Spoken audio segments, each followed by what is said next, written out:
एक छोटे से गांव में दो जुड़वां बहनें राधा और सुमन रहती थीं। उनका जीवन बहुत कठिनाइयों से भरा था। उनके माता पिता का देहांत जब वे बहुत छोटी थीं तभी हो गया था। दोनों बहनें अपने संघर्षमय जीवन को अपने दम पर जी रही थीं। राधा और सुमन को बचपन से ही खाना बनाने का बहुत शौक था। वे अपने गांव के अन्य बच्चों से अलग थीं, क्योंकि उनके पास शिक्षा के साधन नहीं थे, लेकिन उनका हौसला और मेहनत करने की चाहत बहुत बड़ी थी। वे अपनी मां की पुरानी रेसिपी बुक को पढ़कर नए नए व्यंजन बनाना सीखती रहती थीं। गांव में एक भी अच्छा ढाबा नहीं था।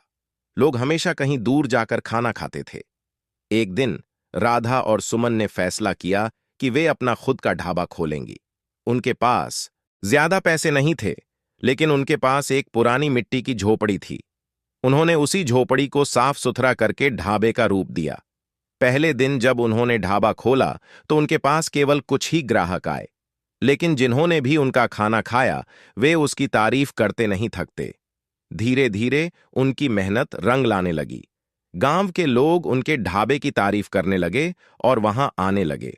राधा और सुमन ने अपने ढाबे का नाम जुड़वां बहनों का ढाबा रखा।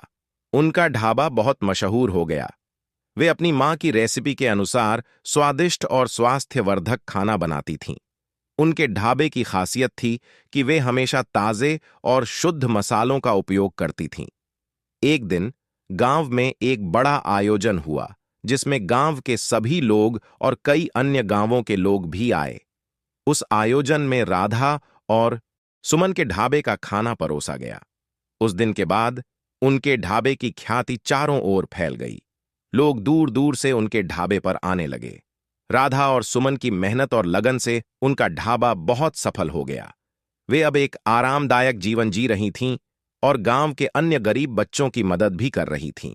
उनका जीवन अब संघर्ष से दूर था और वे अपने सपनों को पूरा होते देख बहुत खुश थीं। इस प्रकार राधा और सुमन ने अपने कठिनाइयों को पार करते हुए अपने जीवन को सफल बनाया और गांव के लोगों के दिलों में अपनी जगह बनाई। उनके ढाबे की कहानी अब हर किसी के लिए प्रेरणा का स्रोत बन गई थी। इस कहानी से हमें यह सीखने को मिलता है कि जीवन में कठिनाइयां कितनी भी बड़ी क्यों न हों, अगर हम मेहनत और लगन से अपने सपनों को पूरा करने की कोशिश करें तो सफलता अवश्य मिलती है। कठिन समय में भी हौसला और दृढ़ संकल्प बनाए रखने से हम अपने लक्ष्य को प्राप्त कर सकते हैं। दोस्तों, अगर आपको हमारी कहानी पसंद आती है तो कमेंट में जरूर बताना और चैनल पर नए हैं तो लाइक, शेयर और सब्सक्राइब जरूर करें।